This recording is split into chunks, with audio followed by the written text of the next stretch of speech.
The steel beneath your feet has been walked upon by 10,000 generations of the faithful, yet you would never know their names. In the vast honeycomb of Hive Tertius, on the industrial world of Corvinus Prime, there exists a single HAB unit designated 77 Alpha 998. It measures 12 meters by 8 meters by 3 meters high. Within these dimensions, a family of 4 has lived for 37 years. The walls are painted the regulation ochre that the administratum determined, through careful calculation, would promote both productivity and compliance. The paint has begun to peel. This is the story of Matthias Volk, manufactorum worker grade 7, husband to Sarah, father to twins Castor and Lydia. His life unfolds in these cramped quarters where the ceiling pipes carry scalding water to the nobles in the spire above, where the floor thrums constantly with the vibrations of heavy machinery 15 levels below, where the walls sometimes seem to breathe when the lights flicker off. Matthias has lived in 77 Alpha 998 since birth. His father lived here before him, his grandfather before that. The lease, stamped and restamped by generations of minor clerks, bears the imperial aquila and the seal of the planetary governor. It guarantees occupancy in perpetuity, so long as the tithe quotas are met, so long as the work continues, so long as faith endures. The morning begins as it always begins. The HAB unit's single chronometer, a brass device older than anyone can remember, chimes 6 times. The sound is thin and metallic, barely audible over the constant hum of the ventilation system that carries with it the smell of promethium, recycled air, and something else. Something that Matthias has noticed growing stronger over the past months. Something organic and wrong. Sarah rises first. She is 42 years old, though the perpetual dim lighting and recycled air have aged her beyond her years. Her hands are stained permanently with the blue-green chemicals from the textile mill where she operates loom 777, 13 hours a day, 6 days a week. On the 7th day, she attends mandatory services at the local shrine where Preacher Hanks reads from the same passages of the Imperial Creed that have echoed through these corridors for centuries. The words speak of the Emperor's love, of humanity's destiny among the stars, of the great work that must be completed. Sarah mouths along silently, her lips cracked from the dry, processed air. The twins, now 17, sleep on fold-out cots that transform the main living space into their bedroom each night. Castor works the 3rd shift at the plasma conduit maintenance bay. Lydia packages ration bars in the nutrition processing center. Both positions were assigned to them on their 16th birthday by the local administratum official, a pale man with wire-rimmed spectacles who consulted a series of charts and declared their fates with the indifference of someone reading atmospheric pressure.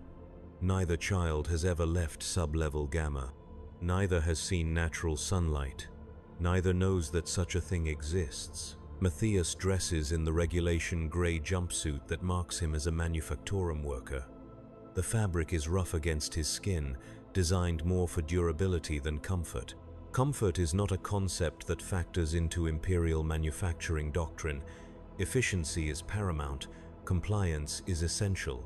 Comfort is a luxury that breeds weakness, and weakness breeds heresy. He clips his identification tag to his breast pocket. The tag bears his image, taken 23 years ago when he first reported for duty. The young man in the photograph looks optimistic. The Matthias who faces the mirror each morning no longer recognizes that expression. The kitchen consists of a single counter, a protein synthesizer, and a water reclamation unit. The synthesizer produces 3 types of food paste: gray, brown, and yellow. The gray paste provides basic nutrients. The brown paste is fortified with synthetic proteins. The yellow paste is supplemented with vitamins that prevent the worst diseases associated with artificial nutrition. All 3 taste exactly the same. The water reclamation unit converts waste liquids into potable water through a process that Matthias does not understand and does not question. Understanding is not required, only consumption. Breakfast is consumed in silence. This is not due to any animosity between family members, but rather because conversation has become increasingly difficult. What is there to discuss? The work does not change. The quotas do not change. The regulations do not change. Yesterday was identical to today, and tomorrow will be identical to yesterday. This is the great gift of imperial society, the elimination of uncertainty. Every citizen knows their place, their purpose, their value to the greater machine. There is comfort in this knowledge, Preacher Hanks tells them during services. There is peace in acceptance. But Matthias has begun to notice things that disturb this peace. It started 3 months ago with the sound, a scratching noise that seemed to come from within the walls themselves. At first, he attributed it to the building's age. 77 Alpha 998 is part of a residential complex that was constructed during the 38th millennium. The structural reports, reviewed annually by the appropriate authorities, indicate that the building remains sound and suitable for habitation. Load-bearing walls maintain their integrity. Electrical systems function within acceptable parameters. Plumbing delivers adequate water pressure. The scratching, Matthias reasoned, must be the natural settling of ancient metal and rockcrete. Then came the whispers. Late at night, when Sarah and the twins sleep deeply from exhaustion, Matthias lies awake listening to the familiar sounds of the HAB unit. The gurgling of pipes overhead, the distant thrum of machinery below, the occasional footsteps in the corridor outside. But now there are new sounds, soft voices speaking words he cannot quite make out.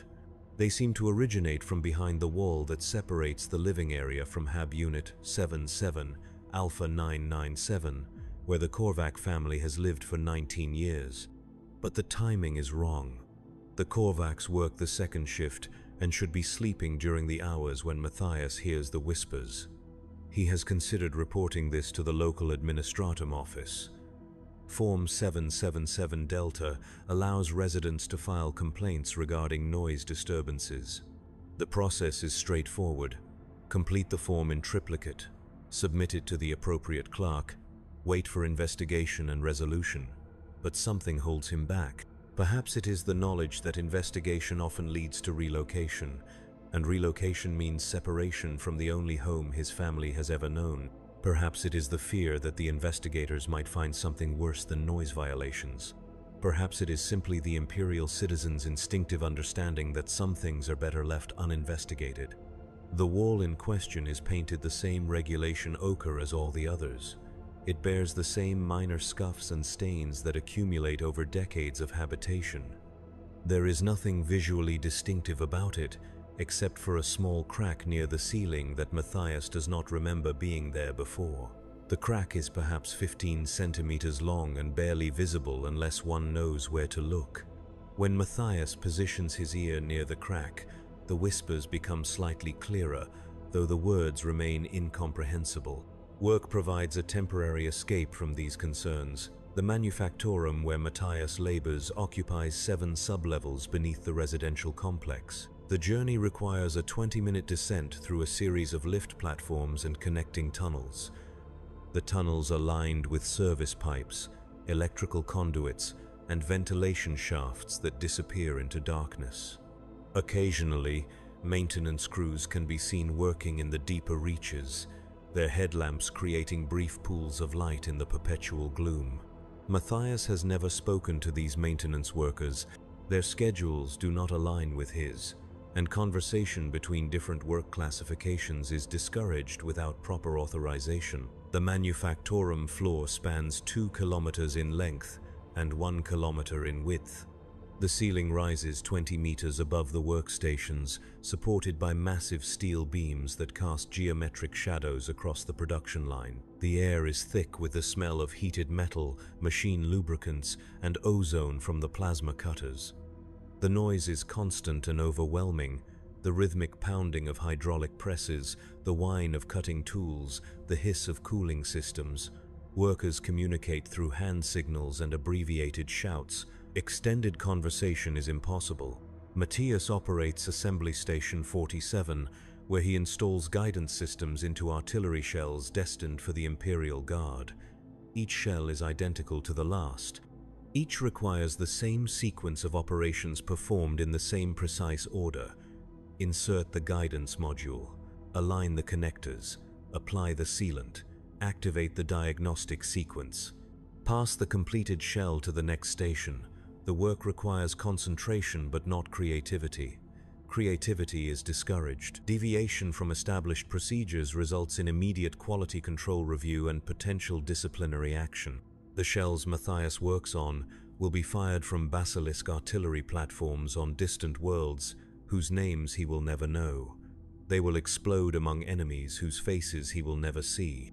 The fragments will kill soldiers whose final thoughts will be of homes they will never see again. This knowledge does not trouble Matthias. It is not meant to trouble him.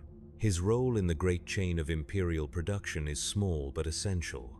Without his work, the shells would not function. Without the shells, the artillery would be useless. Without the artillery, worlds would fall to Xenos aggression or heretical rebellion. Without the Emperor's protection, humanity would perish in the darkness between the stars. This is the logic that governs every action, every decision, every moment of existence within the Imperium. The work shift ends as it begins, with the sound of a chronometer. 12 hours after beginning their labors, the workers of the Manufactorum set down their tools and begin the journey home. The lift platforms carry them upward through the same tunnels they descended in the morning. The transition from the bright, harsh lighting of the production floor to the dim, amber illumination of the residential levels requires several minutes of adjustment. Some workers rub their eyes, others blink repeatedly. Matthias simply stares ahead, his mind already focused on the evening routine that awaits him. Dinner is prepared by Sarah, who returns from the textile mill 30 minutes before Matthias arrives home. The meal consists of protein paste supplemented with synthesized vegetables and a small portion of carbohydrate supplement. The vegetables are grown in hydroponic facilities 3 levels below the residential complex. They are pale and flavorless, engineered for nutritional content rather than taste. The workers who tend these facilities are classified as agricultural specialists and receive slightly larger rations as compensation for their critical role in food production. Sarah has sometimes wondered what it would be like to work in the growing facilities, surrounded by living plants instead of mechanical looms. But wondering is not the same as requesting transfer, and transfer requests require justification that goes beyond personal preference. Castor returns from his shift as the family finishes eating. His work in the plasma conduit maintenance bay exposes him to radiation levels that are within acceptable parameters but leave him perpetually exhausted. His skin has taken on a pale, translucent quality that makes the veins in his forearms visible. The medical clinic provides monthly screenings for all plasma workers. The results are filed with the appropriate authorities, but not shared with the workers themselves. Castor knows only that he has been cleared for continued duty. This is sufficient information for his purposes. Lydia's shift at the Nutrition Processing Center ends after the others have gone to sleep. She returns to the HAB unit near midnight, moving quietly to avoid waking the family. Her work involves sealing individual ration packages and applying the appropriate labels. The labels indicate nutritional content, expiration dates, and distribution designations. Some packages are marked for general consumption. Others are labeled for specific populations: children, pregnant women, workers in hazardous industries, clergy members, military personnel. The ration quality varies according to the recipient's value to Imperial society. This variation is not discussed openly, but every citizen understands the hierarchy through direct experience. The evening hours in 7-7 Alpha 998 follow an established pattern. Sarah performs maintenance tasks, cleaning the synthesizer filters, checking the water reclamation unit, inspecting the HAB unit for signs of wear or damage.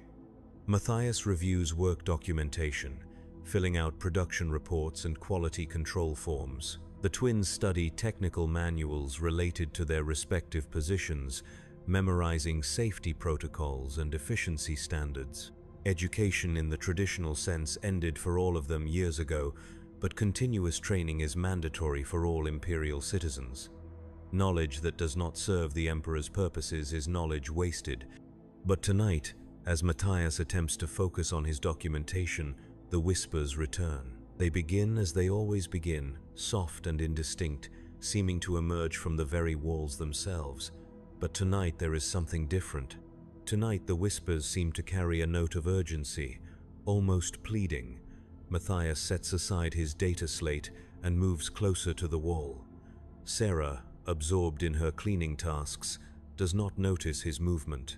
Castor has already fallen asleep on his cot, his breathing shallow and labored from radiation exposure. Placing his ear against the wall, Matthias listens intently.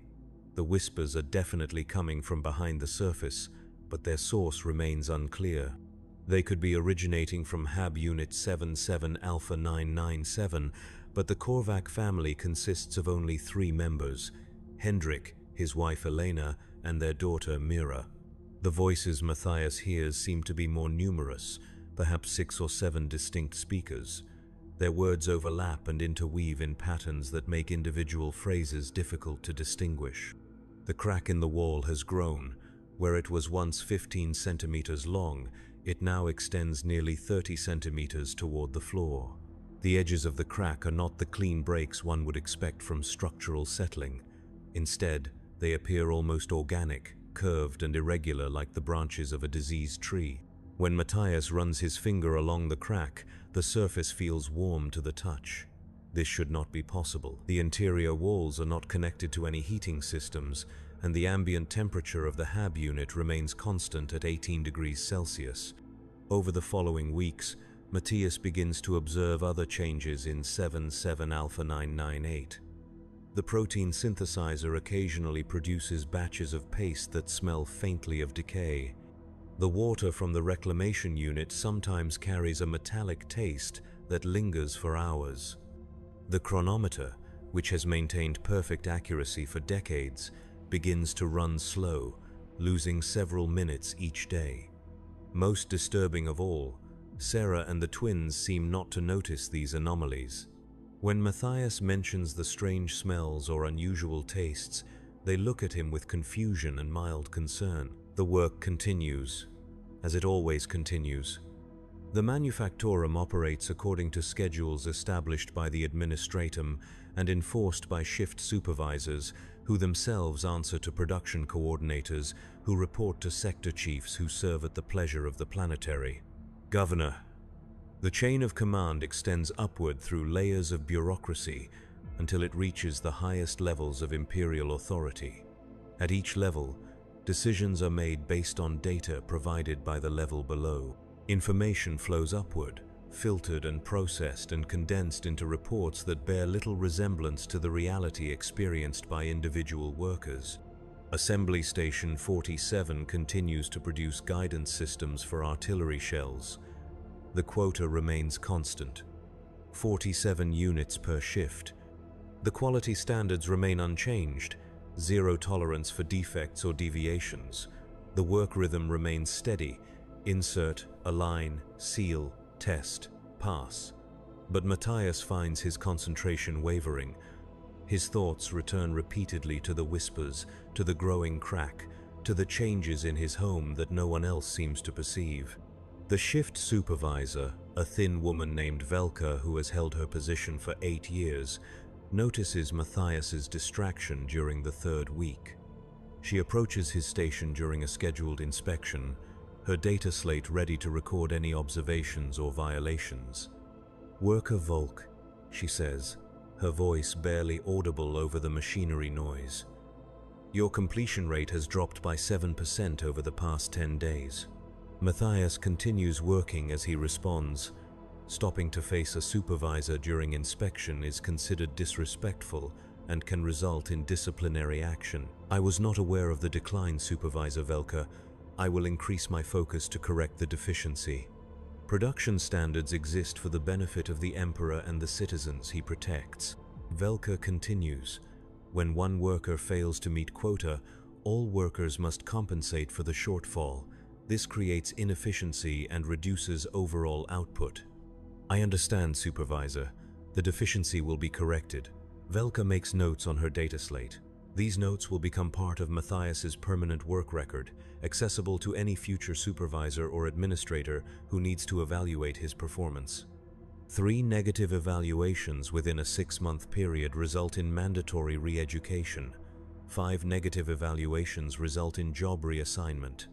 7 negative evaluations result in review by the local arbitrator, whose options include fines, imprisonment, or in extreme cases, servitorization.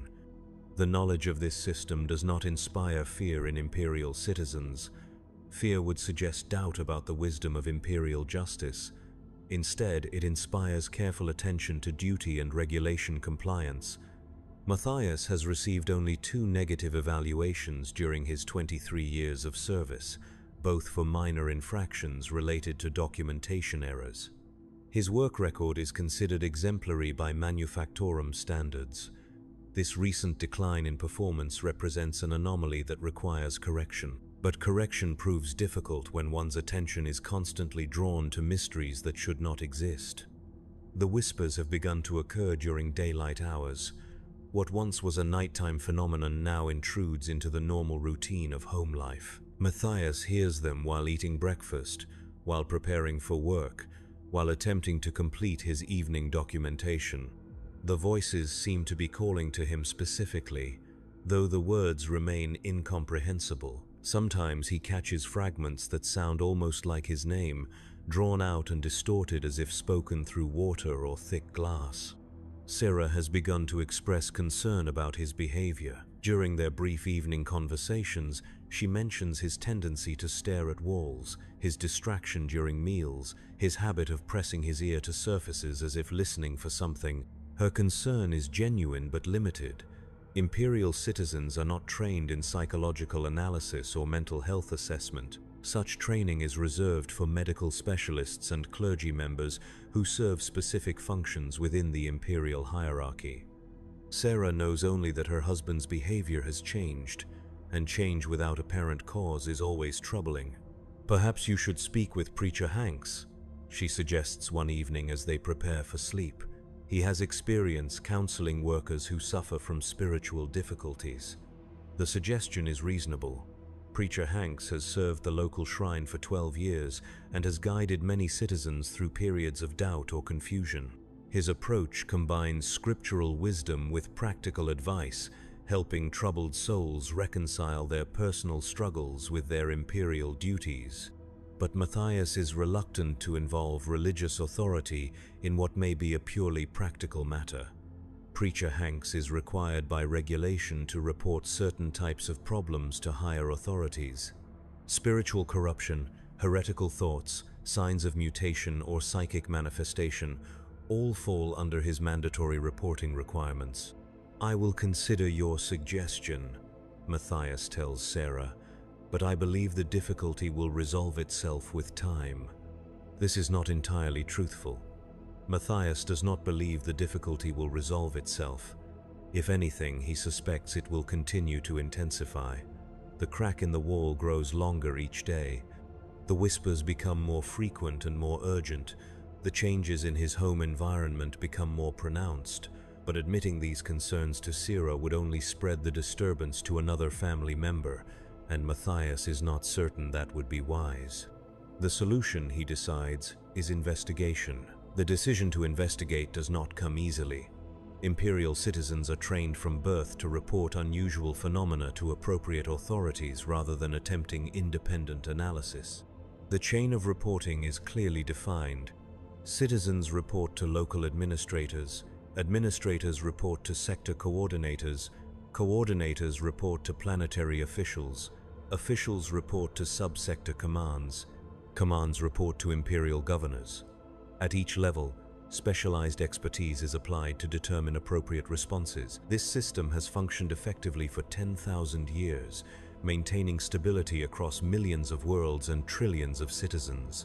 But the system assumes that citizens will recognize unusual phenomena when they encounter them. Matthias is not certain that what he is experiencing qualifies as unusual.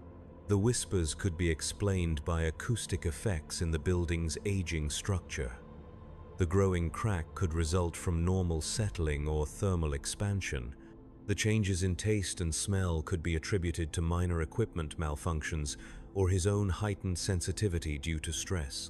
Without clear evidence of a genuine threat, reporting his concerns might be premature and could result in unnecessary investigation of his family and neighbors. The investigation begins with careful observation. Matthias starts documenting the whispers, their timing, duration, apparent source location, and any words or phrases he can distinguish. He measures the crack in the wall each evening, noting its growth rate and changing characteristics. He monitors the protein synthesizer and water reclamation unit, recording any variations in output quality. His approach is methodical and systematic, following the analytical principles taught to all manufactorum workers for quality control purposes. The documentation reveals patterns that disturb him. The whispers occur most frequently between 2200 hours and 0200 hours, during the period when most residents are sleeping. The crack grows at a rate of approximately 2 centimeters per day, but the growth accelerates during the whisper episodes. The equipment malfunctions correlate with both the whispers and the crack growth, suggesting a connection between all three phenomena.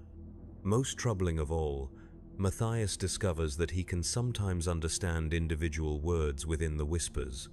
They speak of hunger, of darkness, of spaces between spaces where the Emperor's light does not reach.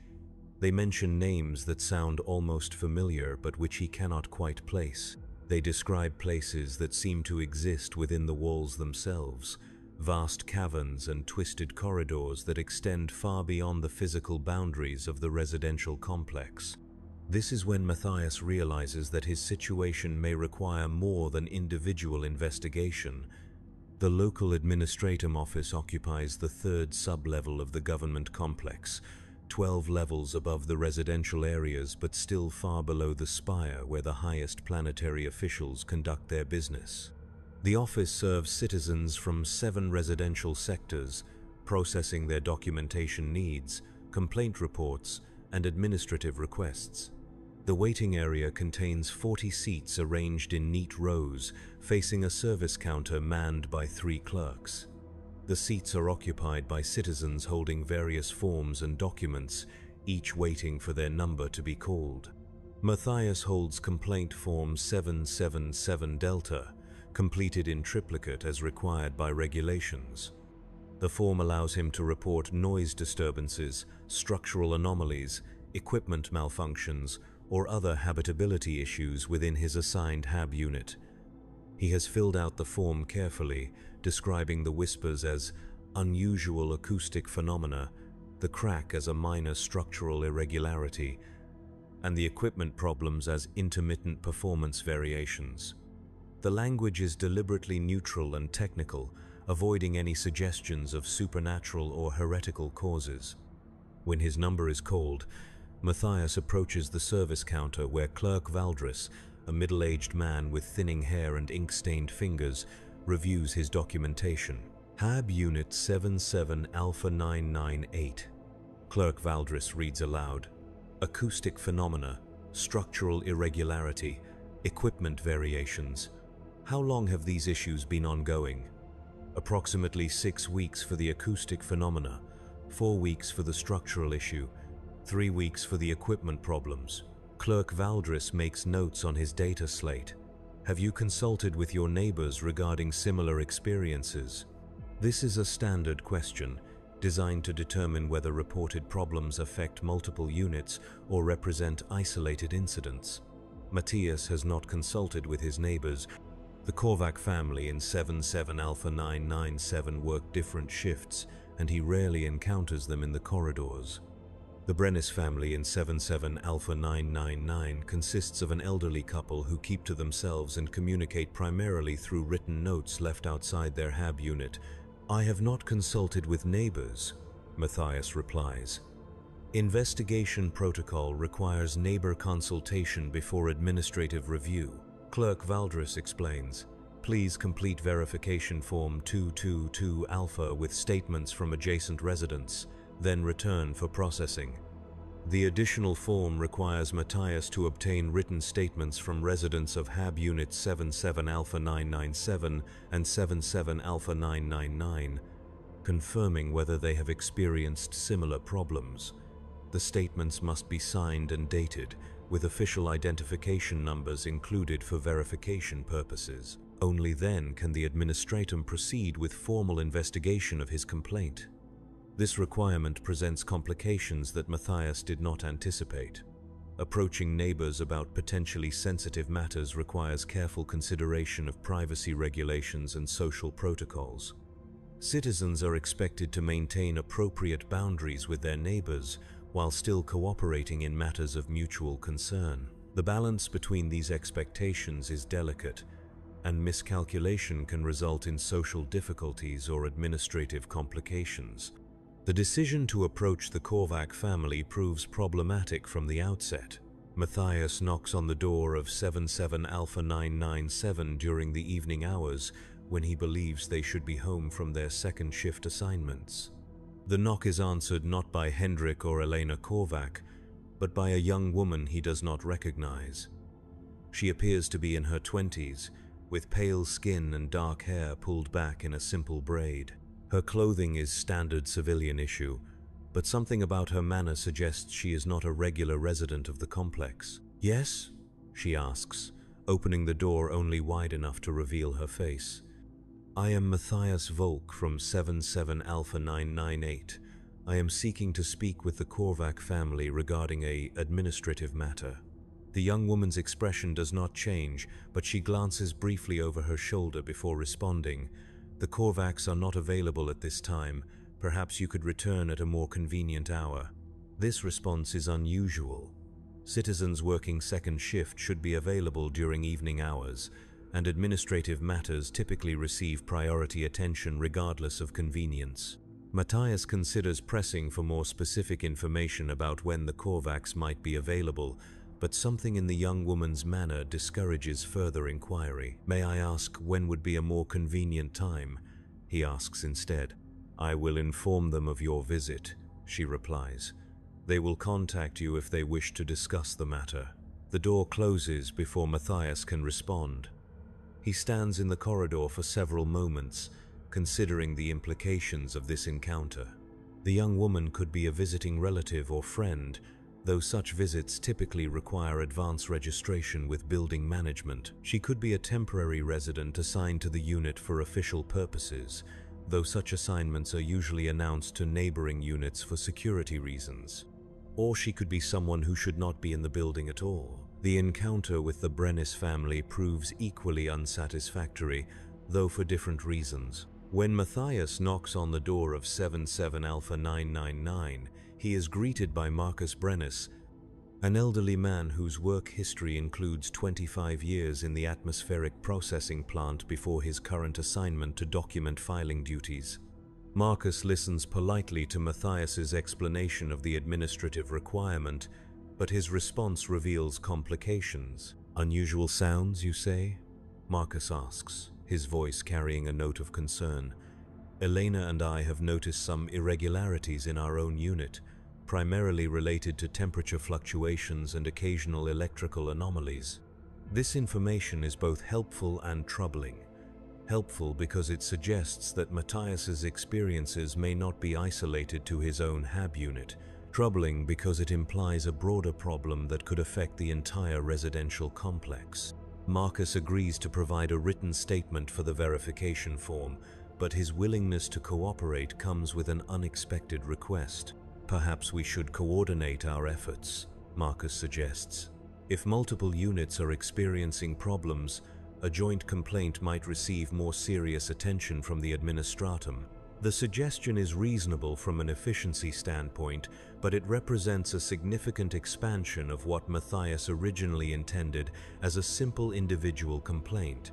Joint complaints require additional documentation, coordination between multiple families, and potentially greater scrutiny from administrative authorities. They also imply a level of organization among residents that could be interpreted as unauthorized assembly for collective action.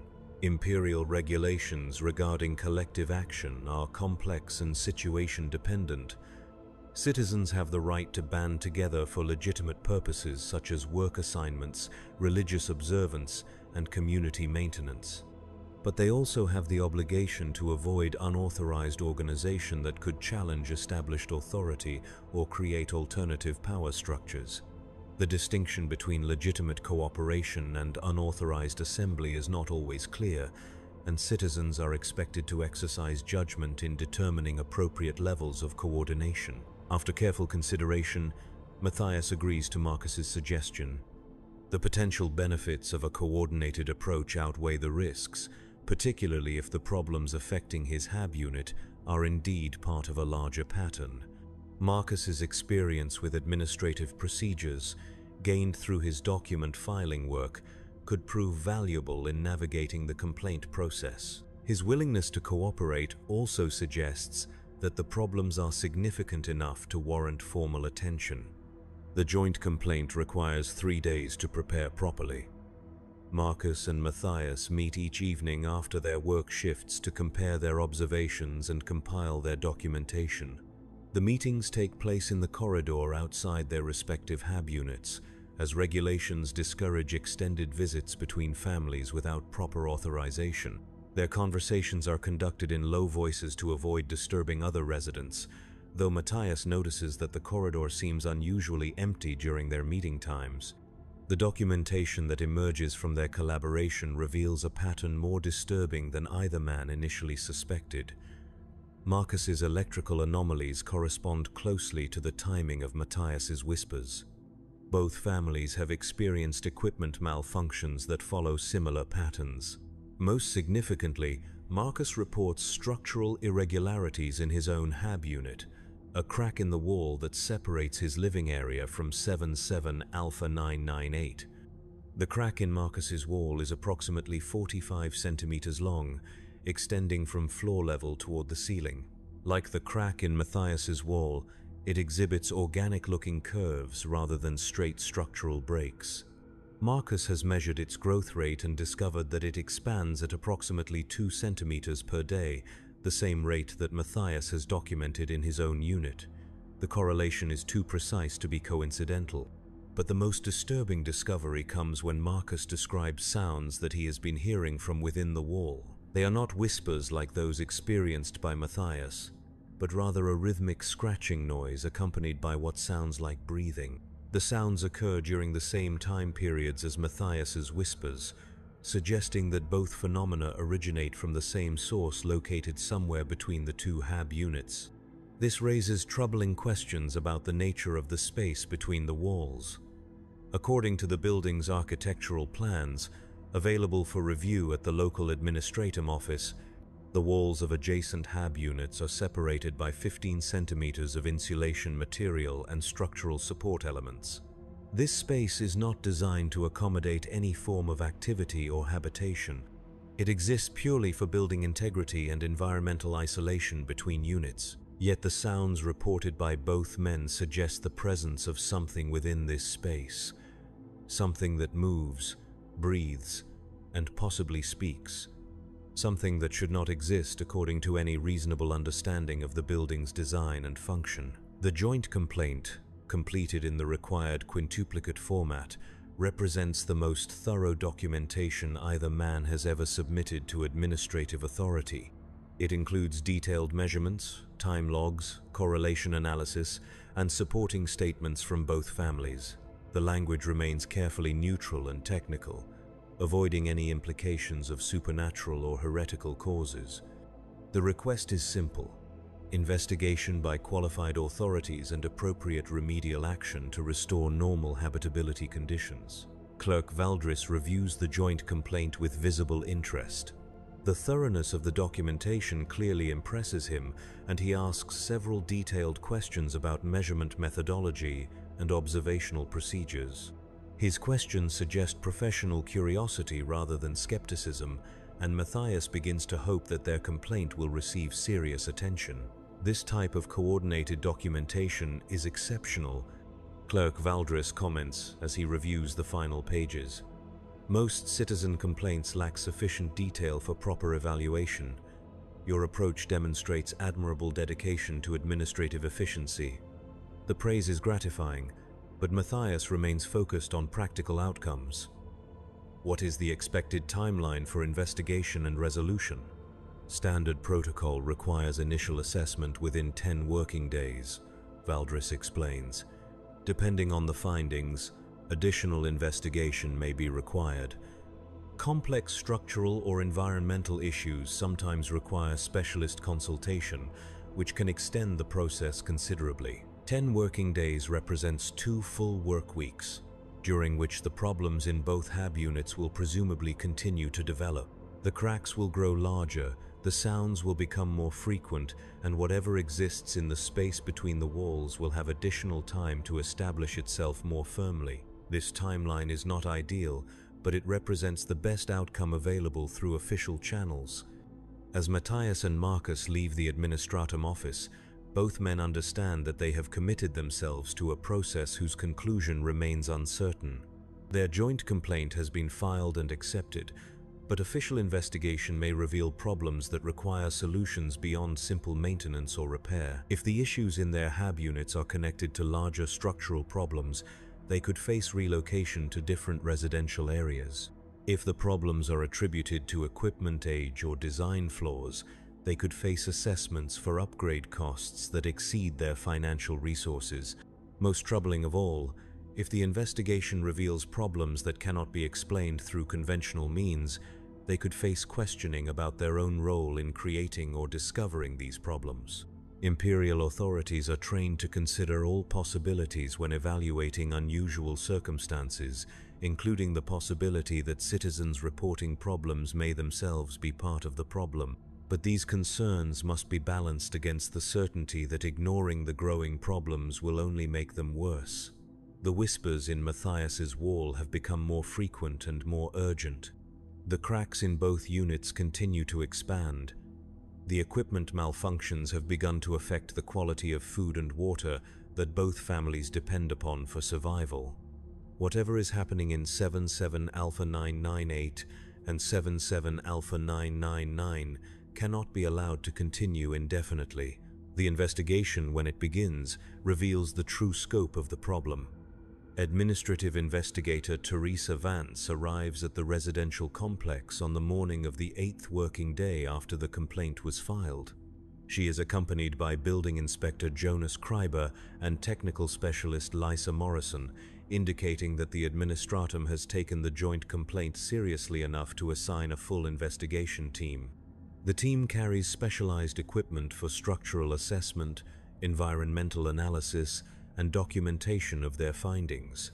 Matthias and Marcus meet the investigation team in the corridor outside their respective HAB units. Both men have taken leave from their work assignments for the day, as their presence is required for the full duration of the investigation. The loss of a day's wages represents a financial hardship for both families, but cooperation with official investigations is mandatory and takes precedence over individual economic concerns. Investigator Vance begins the process by reviewing the joint complaint and asking detailed questions about the timeline and nature of each reported problem. Her questions are professional and thorough, covering aspects of the situation that neither Matthias nor Marcus had considered significant.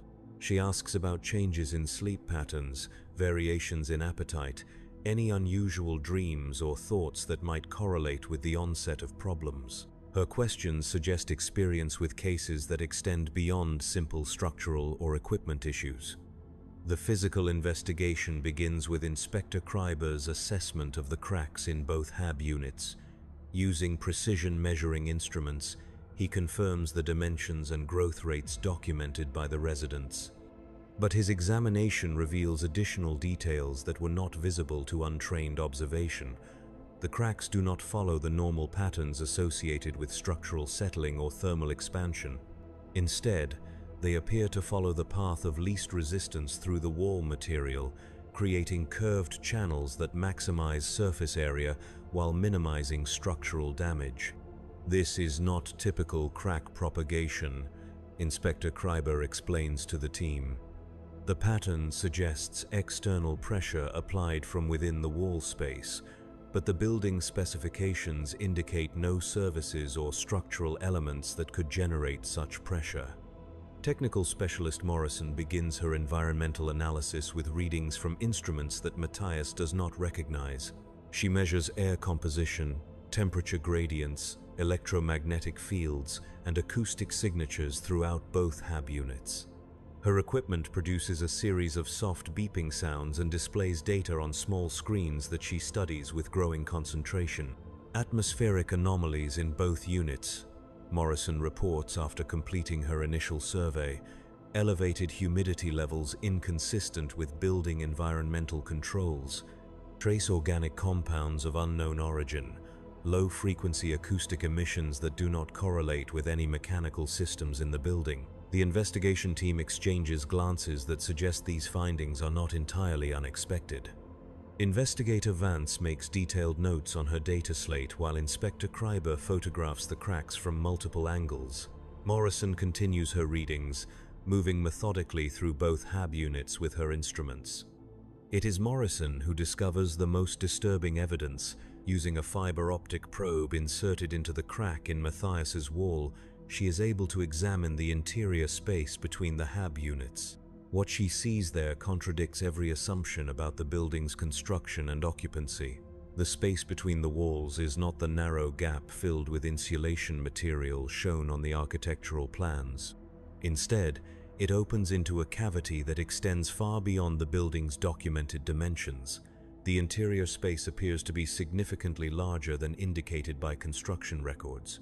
Morrison reports, her voice carrying a note of professional concern.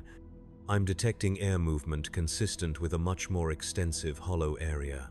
The probe is encountering no resistance after 2 meters of extension, which should be impossible given the building's structural design. Investigator Vance requests a more detailed probe examination.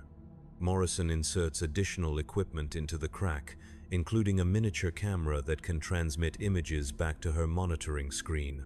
The images that appear on the screen show a space that defies rational explanation. The cavity extends upward and downward beyond the range of the camera's illumination. The walls are not the clean metal and rockcrete surfaces one would expect from construction materials, but rather appear organic in nature, with textures that seem to shift and change when observed directly. The air within the space moves in patterns that suggest ventilation or circulation, though no mechanical systems are visible.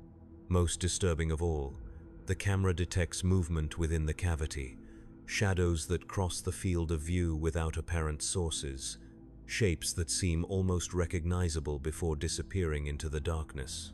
At one point, the camera captures what appears to be text or symbols carved into the organic wall surfaces, but the characters are not in any language that Morrison recognizes. I need to report these findings to Sector Command immediately, Investigator Vance announces after reviewing Morrison's documentation.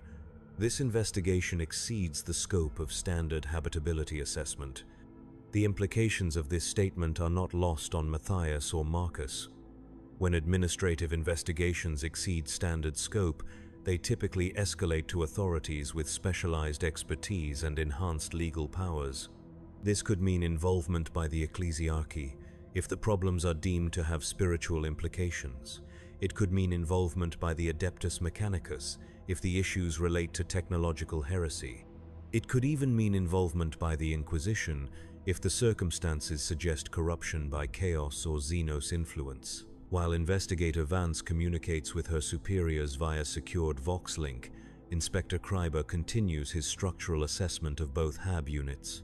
His examination reveals that the anomalous cracks are not isolated to the walls between the units. Similar fissures, smaller but following the same organic patterns, have begun to appear in other locations throughout both residences.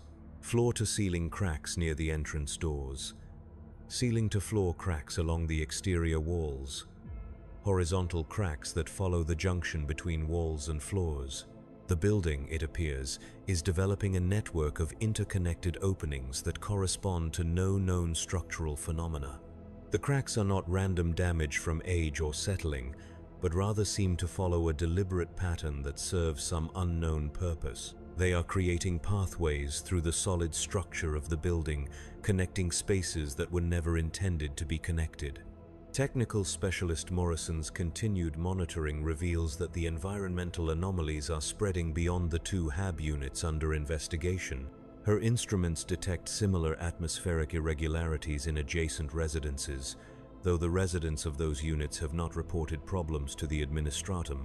This suggests either that the problems are in early stages in other locations, or that other residents are experiencing difficulties but have not yet sought official assistance. The investigation team spends 6 hours documenting their findings before Investigator Vance receives response from Sector Command. The response, delivered via encrypted data transmission, contains instructions that she does not share with Matthias or Marcus. Instead, she informs them that their HAB units are being classified as temporarily uninhabitable pending specialized assessment, and that they must relocate to alternative accommodations within 48 hours. The relocation order is not entirely unexpected, but its urgency suggests that the authorities consider the situation to be immediately hazardous. Matthias and Marcus are provided with housing requisition forms that will allow their families to claim temporary residence in vacant units within other residential complexes. The temporary housing is guaranteed for 30 days, after which their status will be reviewed based on the results of the specialized assessment. But as the investigation team prepares to leave, Morrison makes one final discovery that changes everything. Using her instruments to conduct a final survey of Matthias's HAB unit, she detects thermal signatures that indicate the presence of living organisms within the wall spaces. The signatures are not consistent with known pest species or small animals that might have infiltrated the building's structure. Instead, they suggest creatures of considerable size, possibly human-sized, that maintain body temperatures slightly below normal human ranges. "There's something alive in there," Morrison announces, her professional composure finally showing signs of strain. Multiple entities, possibly 6 or 7 individuals based on thermal reading distribution, they appear to be arranged in a pattern that corresponds to the acoustic phenomena reported by the residents. The whispers that Matthias has been hearing are not random sounds transmitted through the building's structure. They are communications between living beings who have somehow taken up residence within the walls of his home. Beings who have been watching his family, listening to their conversations, observing their daily routines through cracks that they have systematically widened to serve as observation ports. Investigator Vance immediately contacts Sector Command with this new information. The response is swift and unambiguous. The residential complex is to be evacuated immediately, pending arrival of specialized response teams. All residents are to be relocated to temporary housing facilities, where they can be interviewed individually about their experiences and observations. The building itself is to be sealed and placed under administrative quarantine. The evacuation begins within hours of the investigation team's departure. Official notices are posted in every corridor, informing residents that they have 12 hours to gather essential possessions and report to designated assembly points for transport to temporary facilities. The notices cite urgent maintenance requirements as the reason for evacuation, making no mention of the true circumstances that have prompted this action.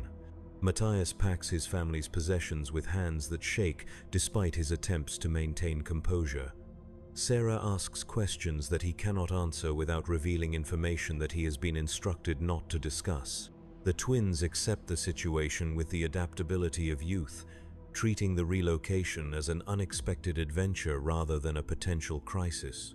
But as Matthias loads their belongings into the transport vehicle that will carry them to temporary housing, he cannot escape the knowledge that they are leaving behind more than just a home. They are leaving behind something that has been watching them, learning about them, possibly preparing for some action that the evacuation is intended to prevent. The beings in the walls remain in place, their purposes unknown, their capabilities undetermined.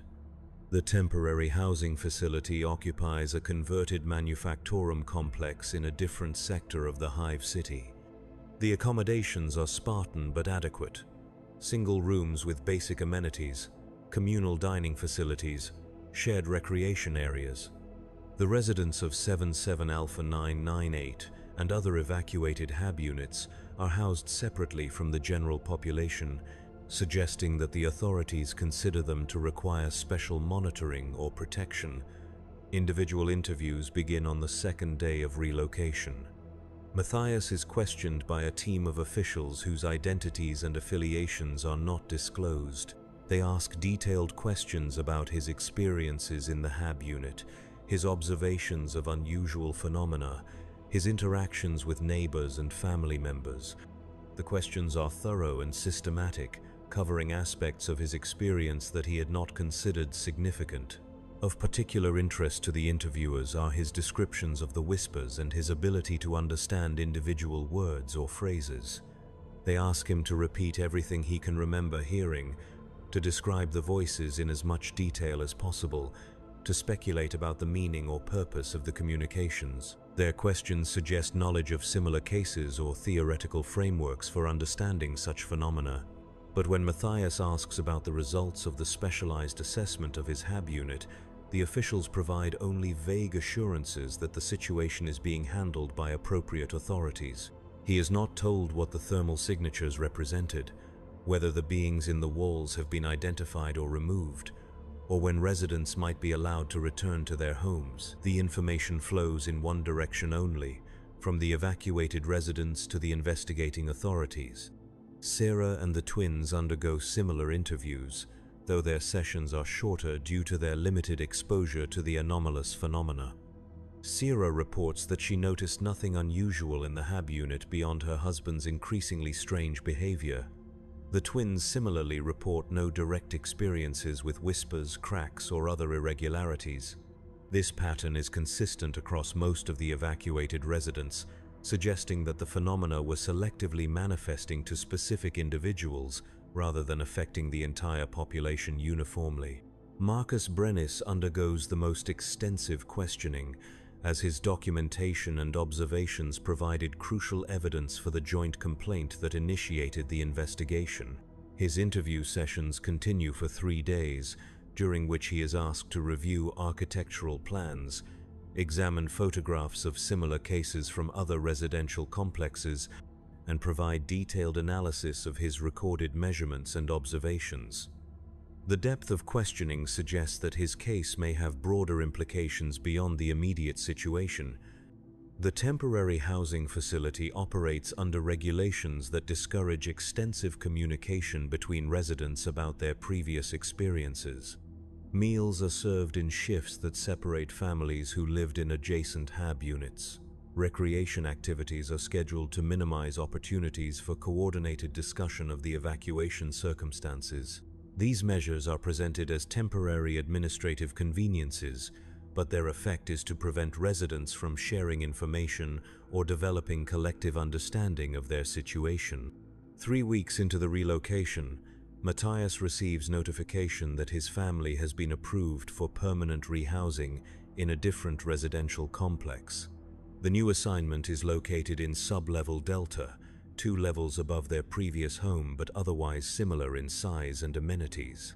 The notification includes transportation arrangements, utility connection schedules, and work assignment transfers for all family members to positions in nearby facilities. The permanent rehousing represents a significant upgrade in their living conditions, but it also means that they will never return to 77 Alpha 998. Whatever has happened to their former home, whatever continues to happen there, they will not be part of its resolution. They are being moved beyond the reach of whatever phenomenon affected their previous residence, but they are also being moved beyond any possibility of understanding what that phenomenon represented. On the day before their scheduled relocation to the new HAB unit, Matthias encounters Investigator Vance in the corridor of the temporary housing facility. She is accompanied by 2 other officials, and appears to be conducting a final inspection of the facilities. When she sees Matthias, she approaches him with what might be genuine concern or professional obligation. "Mr. Volk," she says, her voice carrying the same professional tone he remembers from their first meeting. "I wanted to inform you personally that your cooperation during the investigation has been exemplary. Your documentation and observations contributed significantly to our understanding of the situation." Matthias thanks her for the acknowledgement, then asks the question that has haunted him for weeks. Was the problem resolved? Are the other residents safe? Investigator Vance considers her response carefully before speaking. The situation has been contained through appropriate measures. The residents who were relocated are safe and will remain safe in their new accommodations. That is the extent of information I can provide. The word contained rather than resolved does not escape Matthias's attention. Containment suggests that whatever was in the walls of his former home continues to exist, but has been prevented from spreading or causing additional problems. It suggests that the beings whose whispers he heard for months remain in place, perhaps sealed within their organic cavities, perhaps continuing their unknown activities beyond the reach of human observation. Will other residential complexes be inspected for similar problems? Matthias asks. Appropriate precautionary measures are being implemented across all relevant facilities. Vance replies, citizens should continue to report unusual phenomena through established channels. The Emperor protects those who remain vigilant in their service to the Imperium. Her answer follows the standard formula for official communications that acknowledge problems without providing specific information about their nature or extent. It is the type of response that Imperial citizens learn to interpret as confirmation that serious issues exist, but that individual citizens are not expected to understand or address these issues directly. The conversation ends with mutual expressions of respect and duty, but Matthias is left with the certainty that his questions will never be fully answered. The official record will show that HAB Unit 77 Alpha 998 experienced structural and environmental problems that required resident relocation and specialized remediation. The true nature of what lived in the walls, what it wanted, what it might have done if left undiscovered, will remain classified information accessible only to those with appropriate security clearances and operational necessity. The new HAB unit in sublevel Delta is designated 44 Beta 775. It measures 14 meters by 10 meters by 3.5 meters high, representing a significant improvement over their previous accommodations. The walls are painted regulation ochre, but the paint is fresh and unmarked. The protein synthesizer produces food paste that tastes exactly as it should. The water reclamation unit delivers clean water without unusual odors or metallic aftertastes. The chronometer maintains perfect accuracy. Matthias's new work assignment is at Assembly Station 23 in a different manufactorum complex. The work is identical to his previous position, installing guidance systems in artillery shells destined for Imperial Guard units on distant worlds. The quota remains 47 units per shift. The quality standards remain zero tolerance for defects. The rhythm of insert, align, seal, test, pass continues as it always has. But on quiet evenings, when Sarah and the twins are occupied with their own activities, Matthias finds himself listening to the walls of 44 Beta 775. He places his ear against the ochre-painted surfaces and strains to detect any sounds that should not be there. The walls remain silent, containing nothing but the approved insulation materials and structural supports specified in the building's architectural plans.